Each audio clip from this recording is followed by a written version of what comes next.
नमस्कार। सिधा कुरामा स्वागत छ। म कृष्ण त्रिपाठी। आज यो बसाइमा हामी नेपालको संविधान 2072 जारी भएपछिका पछिल्ला 6 वर्षमा संविधान कार्यान्वयनका सन्दर्भमा, राजनीतिक स्थायित्वका सन्दर्भमा, संविधानवादका सन्दर्भमा, कानुनी शासनका सन्दर्भमा, सङ्घीयता, लोकतन्त्र लगायतका संविधानसँग जोडिएका मर्मलाई अक्षरशः पालन गर्ने सन्दर्भमा प्राप्त भएका उपलब्धि, जुटाएको अनुभव र असफलताका आयामहरू जोड्नेछौँ, केलाउनेछौँ। वरिष्ठ अधिवक्ता संविधानविद दिनेश त्रिपाठीसँग आज यो संवाद केन्द्रित छ। स्वागत छ। संविधान दिवस आज नेपालको संविधान 2072 को सफलता र असफलता केलाउने समय भयो कि होइन? अहिले एउटा संविधानलाई टेस्ट गर्न 6 वर्षको समय के पनि होइन। अहिले त खास भन्यो भने संविधान भर्खर जारी भए जस्तो यो यसका सबै प्रावधानहरू क्रियाशील पनि भइसकेको छैन, किनभने यो संविधानलाई क्रियाशील बनाउन, कार्यान्वयन गर्न अति न्यूनतम कानुनहरू पनि बन्न सकेको अवस्था छैन। जुन फाउन्डेसनल लजहरू छन् त्यो फाउन्डेसनल लहरू पनि इन्याक्ट भएको, लेजिस्लेट भएको या त्यो कानुन निर्माण भएको अवस्था छैन। त्यसकारण यो 6 वर्षमै यो संविधान एकदम सफल भयो या असफल भयो त्यो भन्न मिल्दैन। अर्को कुरा के हुन्छ भने अब संविधान सफल र असफल भन्दा पनि संविधान आफैमा असफल हुँदैन। यसका जुन एक्टर्सहरू हुन्छन् तिनीहरूले यो संविधानको भिजनलाई आत्मसात गर्न सकेनन्, त्यसलाई कार्यान्वयन गर्नका लागि, त्यसलाई पालना गर्नका लागि जुन राजनीतिक इच्छा शक्ति आवश्यक पर्छ त्यो राजनीतिक इच्छा शक्तिको अभाव भयो र यो संविधान एउटा इमोरल एक्टर्सहरूको हातमा, अनैतिक यो चाहिँ कर्ताहरूको हातमा संविधान पुग्यो या त्यो संविधान हाइजेक भयो भने अब देवदूतले नै आएर लेखेको संविधान पनि फङ्सन गर्दैन। तपाईँले भनेको अन्तिम अप्सन जुन छ नि, हजुर, नैतिकता गुमाएका, नैतिकता बिर्सेका राजनीतिक पार्टी अथवा नेतृत्वको हातमा पुग्यो नि त संविधान, होइन र? हामीले त्यो भन्न पाउँछौँ कि पाउँदैनौँ पछिल्लो अभ्यास होइन। अब पटक पटक संविधान चाहिँ अपहरित भएको छ, पटक पटक संविधानलाई छतबिछत बनाउने कार्य भएको छ, संविधानमाथि एउटा प्राणान्तक प्रहार भएको छ। इभेन यसको की इन्स्टिट्युसन जस्तो पार्लियामेन्ट, लोकतन्त्रको एउटा टेम्पल भनेको, मन्दिर भनेको पार्लियामेन्ट हो, जहाँ जनताका निर्वाचित प्रतिनिधिहरू हुन्छन् जसले फुल्ली एउटा फङ्सन गर्न पाउनुपर्छ। त्यो इन्स्टिट्युसन अब पहिलोचोटि संविधान जारी भयो, अब त्यो संविधान अन्तर्गत निर्माण भएको पहिलो प्रतिनिधि सभा त्यो नै रिपिटेडली पटक पटक त्यसलाई चाहिँ के छ भने विघटित गरियो र अदालतको आदेशमा पुनर्बहाली भए पनि त्यसलाई चाहिँ फङ्सन गर्न दिएको छैन। लास्ट टाइम पनि के छ भने पुनर्बहाली भइसकेपछि पनि एउटा पनि त्यहाँ कानुन पास भएन, एउटा पनि कुनै विषयमा कुनै सिस्टमेटिक छलफल भएन। अब अहिलेको प्रतिनिधि सभा बहाल भयो तर अहिले पनि यसले कुनै बिजनेस गर्न पाएको छैन, कुनै पनि यसले कुनै कानुन पास गर्न प्रभावकारिता पुष्टि गर्न सकेको छैन र वास्तवमा के छ भने अब मान्छेलाई चाहिँ के छ भने यो त एउटा बन्धक बनाइएको जस्तो भयो। कुनै खास राजनीतिक दलहरू पुनर्स्थापना भएको के नभएको के चुनावमै गएको भए हुन्थ्यो भन्ने खालको पनि बुझाइ हुन थाल्यो एकाथरीको। होइन, यस्तो छ बुझाइ भन्दा पनि के छ भने यो तपाईले चाहिँ के छ भने असल नियतले संविधानलाई पालना गर्यो भने, कार्यान्वयन गर्यो भने त्यो संविधानको एउटा सार्थकता हुन्छ, होइन? यदि एउटा चाहिँ ब्याड फेथमा, एउटा बदनियत राखेर जालसाजीपूर्ण तरिकाले संविधानलाई अपहरण गर्न खोजियो, त्यसलाई डिफक्ट बनाउन खोजियो, एउटा सिस्टमेटिक ढङ्गले चाहिँ यसलाई अन्डरमाइन गर्न खोजियो भने त अब जस्तो संविधान पनि फङ्सन गर्दैन। त्यस कारण के हो भने अब यो प्रतिनिधि सभा बहाल भयो तर अब के हो भने आखिर प्रतिनिधि सभा त आफै फङ्सन गर्ने त होइन, त्यसलाई चाहिँ के छ भने फङ्सनल बनाउन सक्नु पर्यो, त्यसको लागि रिक्वायर्ड इच्छा शक्ति हुनु पर्यो। अपोजिसनको काम खालि संसदमा हङ्गामा गर्ने मात्र होइन, एउटा कन्स्ट्रक्टिभ इङ्गेजमेन्ट पनि हुनु पर्यो, कन्स्ट्रक्टिभ सुझावहरू पनि आउनु पर्यो। अब उहाँहरू त के छ भने एकातिर सडक पनि कब्जा गर्नुहुन्छ, संसद पनि कब्जा गर्नुहुन्छ र अदालतमा पनि चाहिँ त्यो मुद्दा हाल्नु भएको छ। 14 जना सांसदको जुन मुद्दा छ त्यो मुद्दा चाहिँ त्यो लडाइँ कति मोर्चामा लड्ने? त अदालतमा त्यो विचाराधीन भइसकेपछि अदालत नै त्यो थलो हो जहाँ चाहिँ अदालतले एउटा संविधानको एउटा फाइनल इन्टरप्रेटर हो, विवाद निरूपण गर्ने त्यो एउटा अन्तिम थलो हो। भनेपछि विवादको निरूपण गर्ने त्यो एउटा फोरम एक्टिभेट भइसकेपछि फेरि पार्लियामेन्टमा आएर हंगामा गर्नु, त्यो पनि कति बद्धियत र जालसाजीपूर्ण छ उहाँहरूको। अब दोस्रोचोटि जुन प्रतिनिधि सभा विघटन भइसकेपछि स्थापित हुँदाखेरि अदालतले नै क्याटेगोरिकली बोल्यो कि यसमा व्हिप लाग्दैन। कुनै पनि सांसदले आफ्नो कन्साइनको भोट गर्न सक्छ, आफ्नो चाहिँ के छ भने इच्छा अनुसार भोट गर्न सक्छ, त्यसलाई कारवाही गर्न मिल्दैन। अब तर उहाँहरू चाहिँ के छ भने होइन कारवाही गर्नुपर्छ भन्नुहुन्छ। पहिलोचोटि वैशाख 27 गतेको जुन कारवाहीको जुन कुरो छ त्यसपछि त प्रतिनिधि सबै विघटित भइसक्यो। त्यो जुन प्रतिनिधि सभाको कारवाहीको कुरा उहाँले निकाल्दै हुन्छ त्यो प्रतिनिधि सभा विघटित भइसकेको थियो र त्यसमा पनि के भइदियो भने अब फेरि ओलीजीले कहिले उहाँले अब माफी दिए भन्नुहुन्थ्यो, फेरि अब 14 जनालाई मात्रै किन कारवाही, कि त अनुपस्थित भएको सबैले कारवाही गर्नु पर्थ्यो। त उहाँलाई समर्थन गर्नेहरू चाहिँ उन्मुक्ति पाउने त्यस्तो हुन्छ। उहाँलाई समर्थन गरेको आधारमा उहाँले गरेको राजनीतिक तर्कका आधारमा संविधानभित्र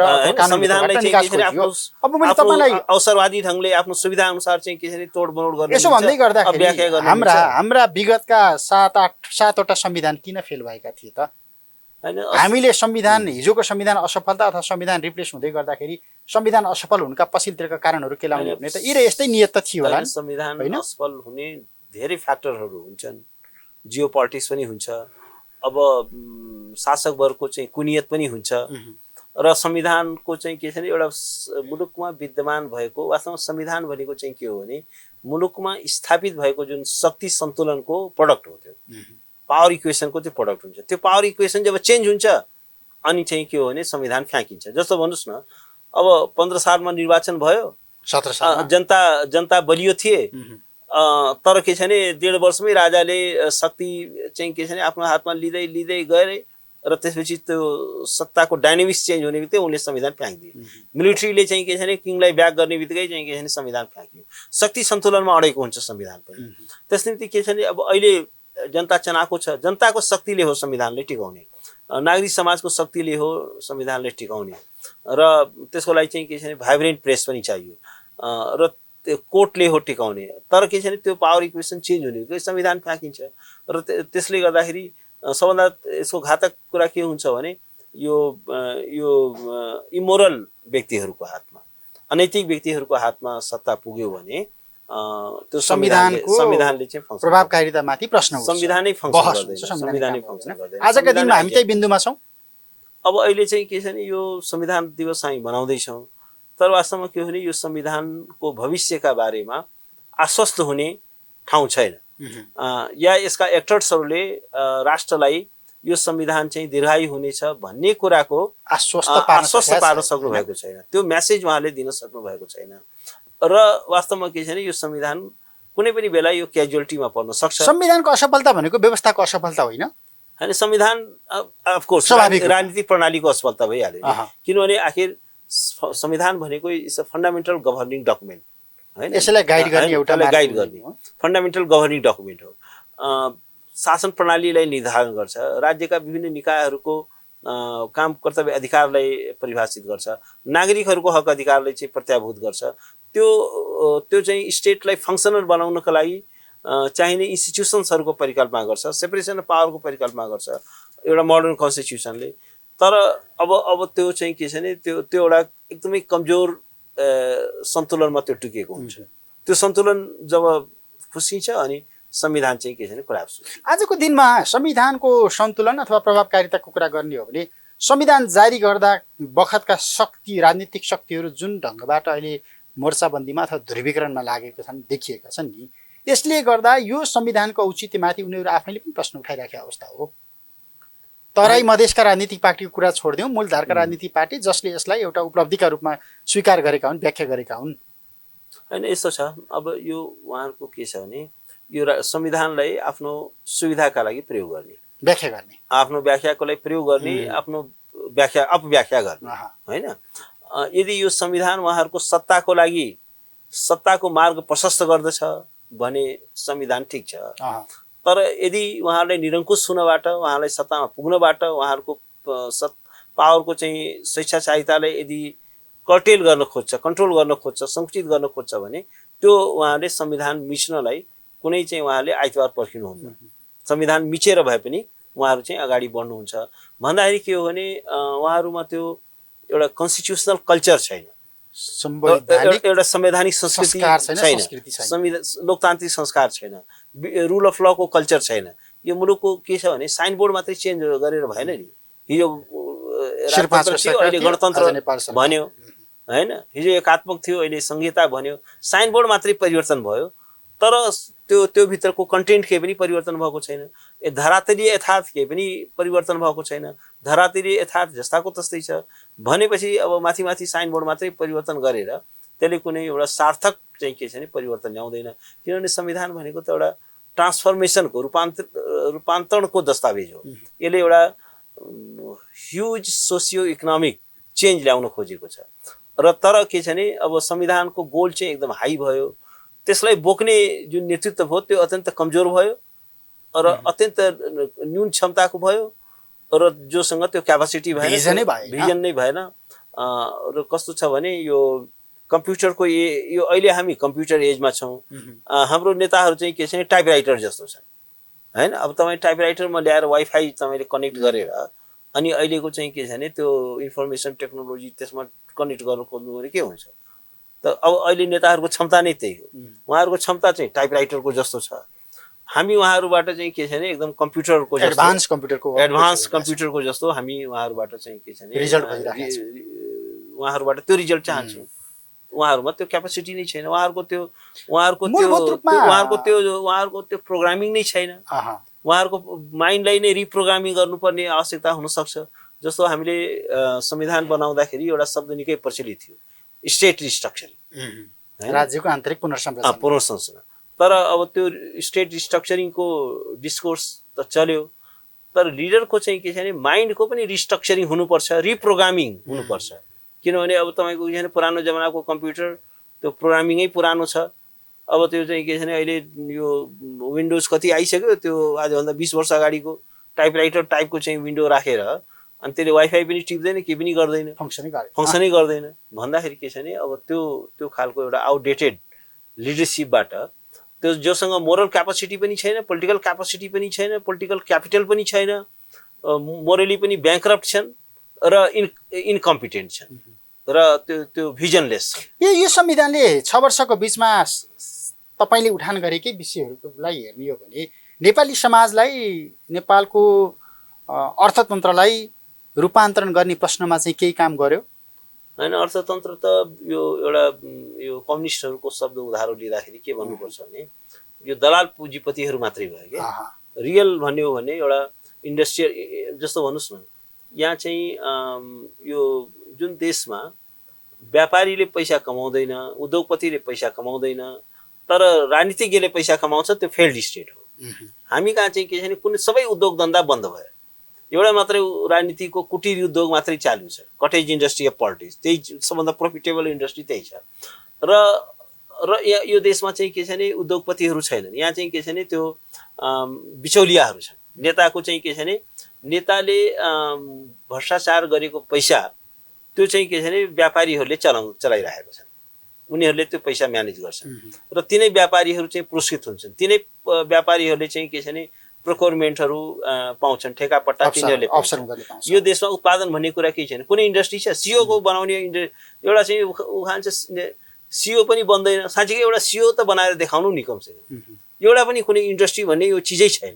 अहिलेको एजमा तपाईँले चाहिँ बिना इन्डस्ट्रियलाइजेसन मुलुक प्रोग्रेस गर्छ र एग्रिकल्चर पनि हाम्रो सब्सिस्टेन्स निर्वाहमुखी चाहिँ के छ भने एग्रिकल्चर छ। सबै कुरा संविधानभित्रबाट अपेक्षा गर्ने त होइन नि। होइन, यस्तो हुन्छ, संविधान भनेको एउटा अनुशासनमा बाँध्ने एउटा कडी मात्रै हो नि संविधान त। संविधान भनेको एउटा बेसिक फ्रेमवर्क हो, संविधानको एउटा भिजन छ। जस्तो भन्नुहोस् न, संविधानले त एउटा इकोनोमिक राइट्सहरूको पनि परिकल्पना गरेको छ नि, हेल्थ, एजुकेसन, यो चाहिँ रोजगारी, यो चाहिँ सामाजिक सुरक्षा त स्टेटको त मिनिमम दायित्व हो नि। त हाम्रो विकास प्रक्रिया त्यो दिशामा चाहिँ अनुप्राणित हुनु पर्यो नि, त्यो डिरेक्सनमा अगाडि बढ्नु पर्यो नि त। आखिर हाम्रो जस्तो रोजगारीको अधिकार छ भने हाम्रो इकोनोमी कस्तो हुनु पर्यो, जसले म्यासिभ चाहिँ के छ भने इम्प्लोइमेन्ट जेनेरेट गरोस् होइन, बढीभन्दा बढी चाहिँ के छ भने रोजगारीको सृजना गरोस्, त्यो त राज्यको लक्ष्य हुनु पर्यो नि त। अब एउटा पनि रोजगारी सृजना हुँदैन, खालि केही रोजगारी भनेको त्यही सरकारी जागिर छ। सरकारी जागिरले चाहिँ तपाईँ मुलुक प्रोग्रेस गर्छ? कतिजना मान्छेलाई राज्यले कतिजना मान्छेलाई स्टेटले जब दिन सक्छ? त्यो लिमिटेड त्यसको क्यापासिटी छ।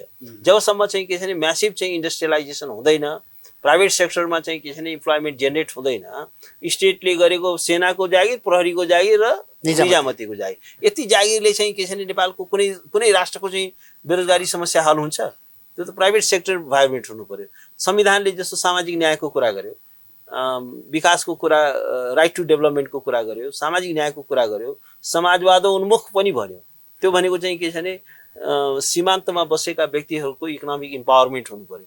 त्यो हो नि संविधानको भिजन। त त्यो संविधानको भिजनलाई हाम्रो लिडरसिपले आत्मसात गरेको छ। नेतृत्व त समाजवाद उन्मुखै भयो नि, होइन? नेतृत्व त पुँजीवाद उन्मुखै भयो। होइन, पुँजीवाद पनि यस्तो भयो, त्यो के छ भने क्रोनिक क्यापिटलिजम भन्छन् नि, त्यो पुँजीवाद पनि भएन। एउटा चाहिँ के छ भने एउटा बिचौलिया तन्त्र हावी भयो, एउटा यस्तो व्यापारिक तन्त्र छ जसले कुनै उत्पादन गर्दैन, जसले वेल्थ जेनेरेट गर्दैन, त्यो अर्काको वेल्थलाई चोरेर त्यसरी म्यानेज गर्ने। जस्तो नेतासँग सबभन्दा बढी पैसा छ, तर नेताले के त्यो चाहिँ वेल्थ जेनेरेट आफैले गरे हो?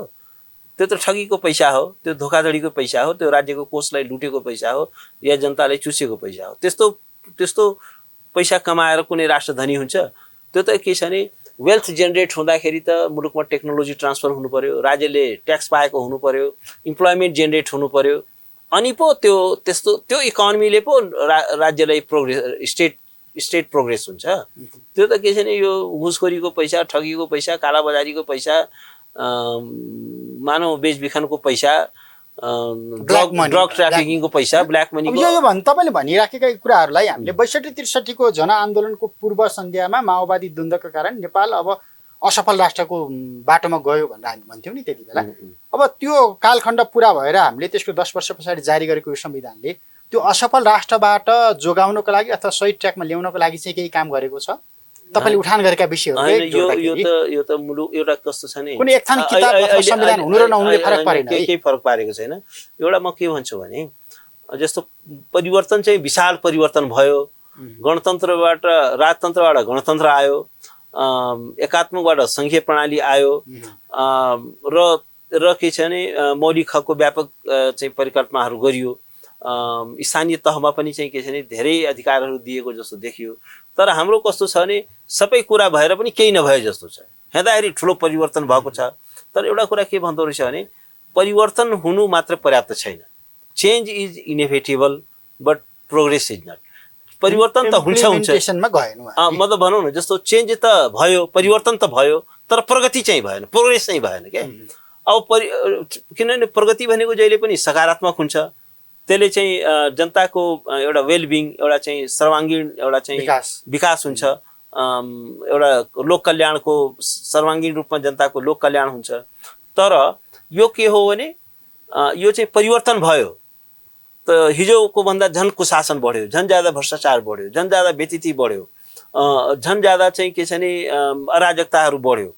स्टेट भन्ने कुरा नै प्रेजेन्स नै छैन। स्टेटको साँच्चीकै भन्यो भने राज्य यति कमजोर छ, यति करप्ट छ कि राज्यको प्रेजेन्स नै हामी कहीँ फिल गर्दैनौँ। यत्रो महामारी भयो, कहाँ छ राज्य? यत्रो ठुलो चाहिँ के छ भने दण्डहीनताको स्थिति छ, कहाँ छ राज्य? भन्दाखेरि के छ भने राज्य यति विक भयो। जहाँ राज्य विक हुन्छ त्यहाँ चाहिँ प्रोग्रेस हुँदैन। अघि तपाईँले भन्नुभयो नि यो संविधानले मात्रै गर्ने, संविधानले नै गर्ने हो। जुन मुलुकमा कन्स्टिट्युसनल स्टेबिलिटी छैन, जुन मुलुकमा रुल अफ ल छैन, मिनिमम रुल अफ ल छैन, त्यो मुलुकले चाहिँ प्रोग्रेस गर्दैन। त्यहाँको आर्थिक विकास पनि हुँदैन।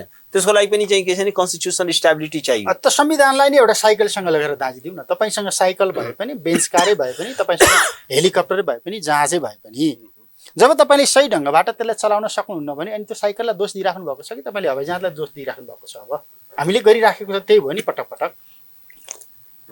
होइन, यसमा त्यही एक्ज्याक्टली तपाईँले ठिक भन्नुभयो। किनभने संविधान त एउटा फ्रेमवर्क नै हो।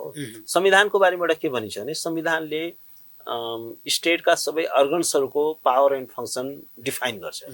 नागरिकहरूको अधिकार र स्वतन्त्रतालाई चाहिँ के छ भने प्रत्याभूत गर्न खोज्छ। तर यो संविधानले चाहिँ के छ भने पावर र फङ्सन डिभाइड गर्छ, तर यसले चाहिँ विवेक र बुद्धिमत्ताको चाहिँ वितरण गर्दैन। भनौँ न जस्तो प्रधानमन्त्रीको पावर यो हुनेछ, फङ्सन यो हुनेछ, प्रधान न्यायाधीशको पावर यो हुनेछ, फङ्सन यो हुनेछ भनेर संविधानले लेख्यो होइन। तर ती एक्टर्सहरूको चाहिँ लाई त बुद्धि र विवेक त संविधानले दिने होइन। त्यो बुद्धि र विवेक त आफैमा हुनु पर्यो, त्यसका एक्टर्सहरूमा हुनु पर्यो, त्यसका कर्ताहरूमा हुनु पर्यो। यदि त्यो कर्ताहरूमा त्यो बुद्धि र विवेक छैन, त्यो मोरल क्वालिटी छैन, त्यो पोलिटिकल भिजन छैन भने अनि संविधानले के गर्नु छ र? संविधानले केही पनि गर्दैन। कन्स्टिट्युसन भनेको त एक्ज्याक्टली कन्स्टिट्युसन भनेको त एउटा फ्रेमवर्क मात्रै हो। एउटा चाहिँ के छ भने घरको नक्सा जस्तै हो, नक्सा हो तर नक्सा नै त घर होइन नि। नक्सा बिनाको घर बन्न सक्दैन। त्यो बने पनि त्यो इलिगल कन्स्ट्रक्सन हुन्छ र त्यो बलियो पनि हुँदैन र एउटा एक्सपर्टले डिजाइन गर्नुपर्ने हुन्छ नक्सालाई। तपाईँ 50 तला घर बनाउनुहुन्छ भने एउटा एक्सपर्टले नक्सा नबनाइकन त्यो घर बनाउन सक्नुहुन्न। तर त्यो नक्सा नै चाहिँ घर होइन, तर डिटेल रूपमा चाहिँ त्यो नक्सामा चाहिँ के छ भने वर्कआउट गरिएको हुन्छ। तर नक्सालाई फलो गर्न सक्नु पर्यो। एक्ज्याक्टली। अब नक्सामा एउटा कुरा छ, तपाईँ अर्को गर्नु, यसरी डन्डी यसरी गर्नु पर्यो, सरिया यसरी गर्नु पर्यो, सिमेन्ट यो मात्रामा हाल्नु पर्यो भन्दा तपाईँ अर्को गर्नु भने कोलाप्स हुन्छ नि। त्यसैले त्यो के छ भने त्यो संविधान भनेको नक्सा हो तर घर होइन। यो एउटा स्केलेटन हो, एउटा चाहिँ के हो भने यो चाहिँ यसले आधार दिन्छ, यसले एउटा चाहिँ के छ भने फ्रेमवर्क मात्रै दिन्छ। तर त्यसलाई एउटा सफल बनाउने त्यो आधार चाहिँ बलियो भएको छ कि भत्काइराखेका छौँ हामी? आधार त निरन्तर कमजोर हुँदै गएको छ। नागरिकका अधिकार र स्वतन्त्रतामाथि चाहिँ के छ भने निरन्तर प्रहार भएको छ, निरन्तर कटौती भएको छ। र संविधान अन्तर्गतका जुन इन्स्टिट्युसन्सहरू छन् उनीहरूलाई निरन्तर कमजोर बनाइएको छ, डिफङ्क्ट तुल्याएको। जस्तो इभन न्यायपालिका जस्तो इन्स्टिट्युसन पनि कम्प्लिट चाहिँ के छ भने प्यारालाइज भएको छ। त्यहाँबाट पनि चाहिँ के छ भने एउटा ढुक्क भएर हामी भन्न सक्दैनौँ कि यहाँबाट चाहिँ सही न्याय हुन्छ र यसले संविधानको सही व्याख्या गर्छ भन्न सकिँदैन। सेलेक्टिभ जस्टिस कहिलेकाहीँ ठिकै पनि गरिदिन्छ, कहिलेकाहीँ चाहिँ के छ भने कहाँ लगेर डुबाउने हो थाहा हुँदैन। अब अहिले भन्नुहोस् न, यो संवैधानिक जुन अध्यादेश ल्यायो, संवैधानिक परिषदको जुन अध्यादेश, संवैधानिक परिषद सम्बन्धी जुन अध्यादेश ल्याएर जुन संवैधानिक नियुक्तिहरू गर्यो, अब अहिले त्यसको सुनवाई समेत हुन सकिरहेको छैन। त्यहाँ कत्रो ठुलो पोलिटिक्स छ, कस्तो कस्तो बेन्चमा मुद्दा पारिन्छ र फेरि चाहिँ के छ भने त्यो सुनवाईको प्रक्रियालाई नै पर धकेलिन्छ भन्दाखेरि के छ भने अब जुडिसियरी पनि यो चाहिँ it is a victim of the bad politics. खराब राजनीतिको भिक्टिम चाहिँ न्यायपालिका पनि भएको छ। त्यसको चाहिँ कालो छाया, राजनीतिको कालो छाया न्यायपालिकाभित्र पनि परेको छ र न्यायपालिका पनि चाहिँ के छ भने त्यसबाट अछुतो छैन।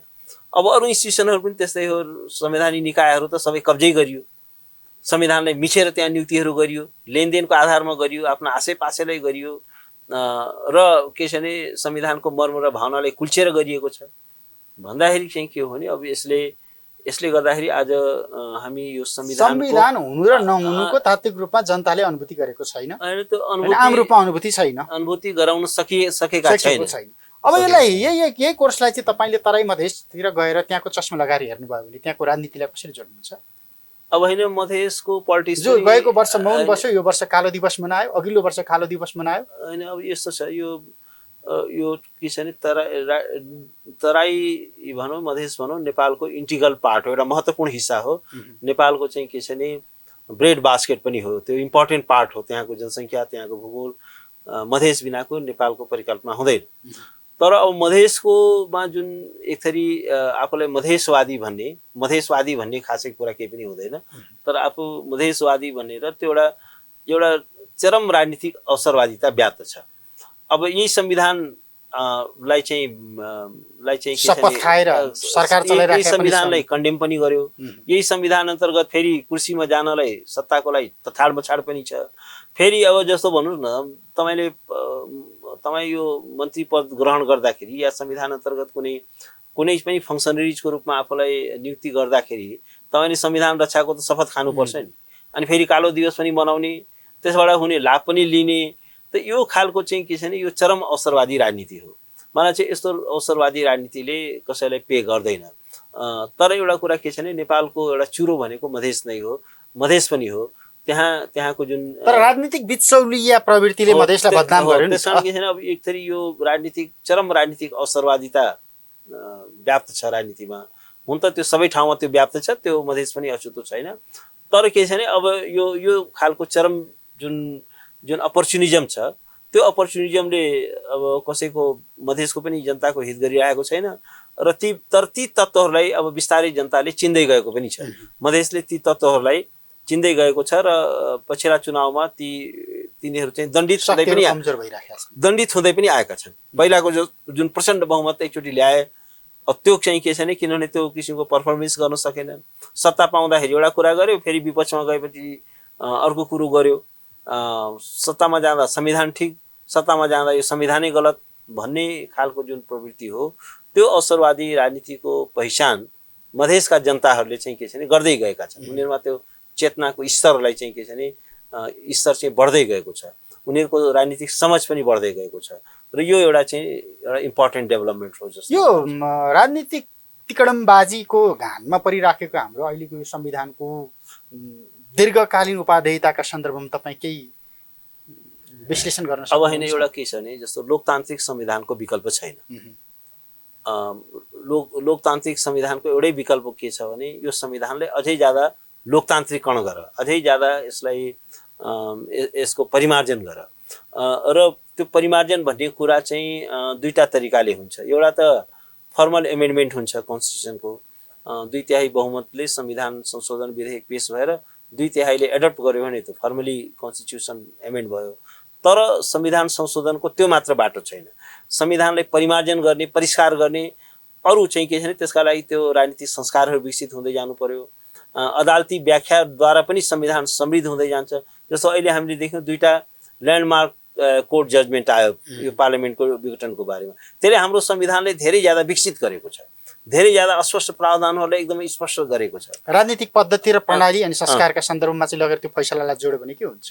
होइन, त्यो फैसला त होइन, तपाईँले अघि सुरुमै भन्नुभएको यो राजनीतिक दलहरूको व्हिपका सन्दर्भमा, फ्लोर कस्टका सन्दर्भमा अथवा प्रधानमन्त्री तोक्निने सन्दर्भमा जब तपाईँ शक्ति पृथकीकरणका कुराहरू अथवा संविधानवादको कुरा गरिराख्नु भएको छ भने के हाम्रो यो संविधानले परिकल्पना गरेको थियो त त्यो तहको व्याख्या? होइन, यस्तो थियो, त्यो छ। जस्तो भन्नुहोस् न, संविधानले चाहिँ अब यहाँ फेरि मान्छेमा यो पनि एउटा रङ नेरेटिभ चाहिँ स्थापित के गरिएको छ भने प्रधानमन्त्रीलाई तोक्ने काम अदालतले गर्यो। अदालतले प्रधानमन्त्री तोकेको होइन। अदालतले के भनेको हो भने जो बहुमत प्राप्त व्यक्ति थियो त्यो व्यक्तिलाई प्रधानमन्त्री नियुक्त नगरेर राष्ट्रपति महोदयले आफ्नो संवैधानिक दायित्व र भूमिका निर्वाह गर्नु भएन। किनभने अब 146 जना संविधानले भन्छ बहुमत प्राप्त गर्ने आधार प्रस्तुत गरेमा राष्ट्रपतिले प्रधानमन्त्री नियुक्त गर्नेछ भनेको छ। अब 146 जनाको संख्या लिएर जाँदा नि नियुक्त हुँदैन भनेपछि अदालतले के भन्न बाध्य हुनु पर्यो भने अदालतले त्यसरी नबोलेको भए अहिलेसम्म ओलीले हटाउनै सक्दैन थियो। किनभने ओलीले पहिलोचोटि प्रतिनिधि सभा बहाल भए पनि त्यो प्रतिनिधि सभालाई उहाँले हाइजेक गरिदिनु भयो, त्यसले काम गर्न दिनु भएन। त्यसमा अदालतले खालि यति भनेको हो, अदालतले सडकमा हिँडिरहेको व्यक्तिले प्रधानमन्त्री तोकेको होइन। त्यो भएको भए तपाईँ हामीले पनि तोक्थ्यो होला नि त, त्यो तोकेन नि। अदालतले के भने 146 जनाको हस्ताक्षर लिएर देउबा जानुभयो। त्यो हस्ताक्षर 146 जनाको हुँदा पनि यो प्रधानमन्त्री नियुक्त नगरेकोले अब चाहिँ के छ भने आधार र कारण प्रशस्त भयो। संविधानले को जुन रिक्वायरमेन्ट छ आधार प्रस्तुत गरेमा, अब योभन्दा अर्को के आधार चाहियो? संसदीय प्रणालीमा संसदको बहुमत नै सबैभन्दा ठुलो आधार हो।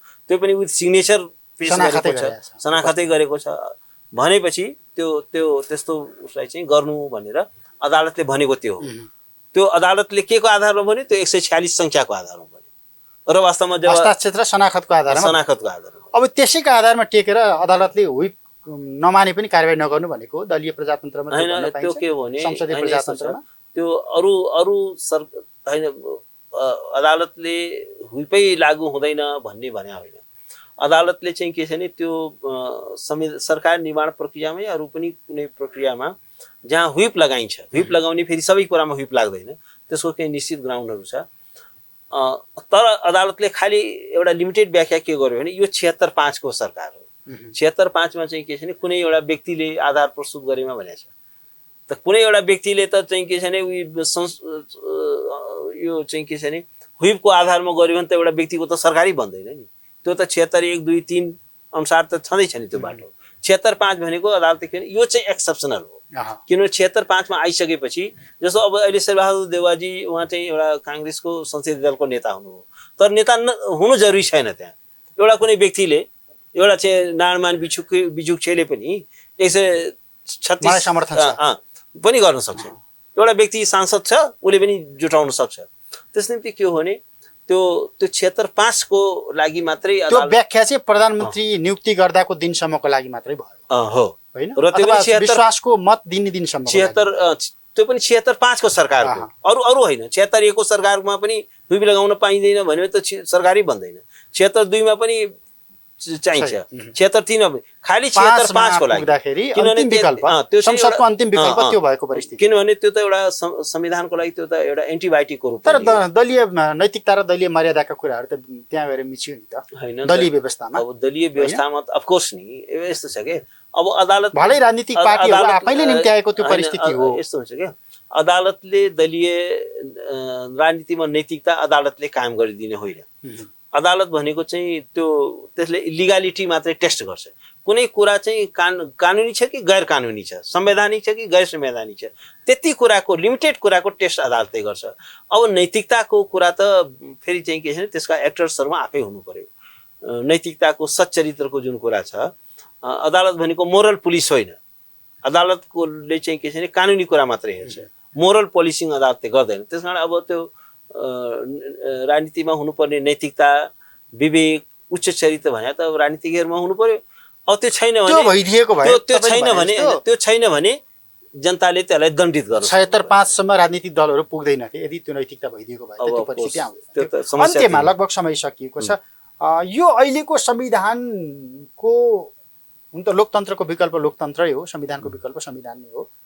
संविधानको उपादेयताका सन्दर्भमा अहिले जे जति प्रश्नहरू उठिराखेका छ नि, यो प्रश्न चिर्दै राजनीतिक पार्टीहरूले अरु विश्वास आर्जन गर्लान् भन्ने लाग्छ तपाईलाई, अथवा हामी यो संविधानलाई अरु मूर्छित बनाउने कोर्समा गइराखेका छौं? अनि मेरो विचारमा चाहिँ कहीं न कहीं सेन्स चाहिँ प्रिभेल गर्नै पर्छ। किनभने हामी we can't afford to fail this system, this constitution. अब यो संविधानलाई असफल भएको चाहिँ हामी एफोर्ड गर्न सक्दैनौँ एज ए नेसन। यो संविधान असफल हुनु भनेको हाम्रो यो पुस्ता नै असफल हुनु हो, यो राष्ट्र नै असफल हुनु हो। त्यसपछि यो राष्ट्रलाई एउटा ट्र्याकमा ल्याउने कुरा धेरै जटिल छ। किनभने हेर्नुस् न, यत्रो खर्चिलो प्रोसेस थियो, यत्रो टाइम कन्ज्युमिङ प्रोसेस थियो, हार्ड नेगोसिएसनबाट बडो सकसका साथ यो संविधान जारी भएको छ। संविधान एकचोटि होइन, संसारकै इतिहासमा 2 चोटि संविधान सभाको निर्वाचन भयो। वर्ल्डमा कहीँ त्यस्तो भएको छैन। र अब चाहिँ यो संविधान असफल भयो भने अब कहाँबाट चाहिँ संविधान बनाउने? अर्को फेरि संविधान सफलताका लागि त एक्टर्सहरु पनि जिम्मेवार हैन। त्यसकारण के छ नि, भूमिकाले गर्दा न प्रश्न उठिरहेको। त्यसकारण म एउटा कुरा के भन्छु भने, for the sake of God यो संविधानलाई हामीले असफल बनाउन सक्दैनौँ। असफल भएको हामी एफोर्ड पनि गर्दैनौँ।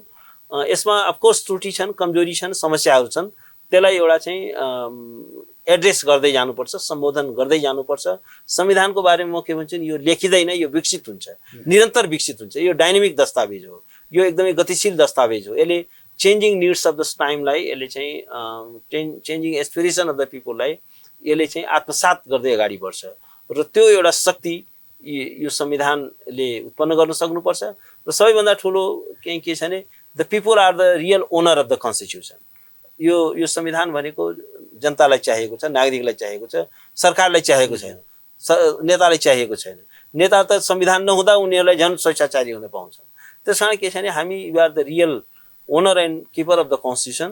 त्यसकारण यो संविधानलाई सफल बनाउनलाई हर सम्भव प्रयास गर्नुपर्छ। हरेक नागरिकको त्यसमा चाहिँ भूमिका हुनुपर्छ। धन्यवाद। वरिष्ठ अधिवक्ता संविधानविद दिनेश त्रिपाठी, नेपालको संविधान 2072 कार्यान्वयनको अनुभवको 6 वर्ष कस्तो रह्यो, संविधानवादका हिसाबमा, संविधान कार्यान्वयनका हिसाबमा, संघीयता कार्यान्वयनका हिसाबमा र पछिल्लो समयमा गणतन्त्र कार्यान्वयनका हिसाबमा राजनीतिक दलहरू कतिको इमानदार भए र संविधान अहिले पछिल्लो समयमा किन यति धेरै आलोचित भयो, किन यति धेरै मूर्छित भयो र संविधानलाई कार्यान्वयन गर्ने र सफल बनाउने प्रश्नमा राजनीतिक दलहरू किन यति धेरै विभाजित भए, समग्रमा यही विषयमा जोडिएका थियौँ। समय र संवादका लागि दिनेश त्रिपाठीलाई फेरि पनि धन्यवाद दिन्छु। क्यापिटल मिडिया ग्रुपद्वारा उत्पादित सन्दर्भ सामग्रीहरू पढ्दै, सुन्दै अनि हेर्दै रहनुहोला। नमस्कार।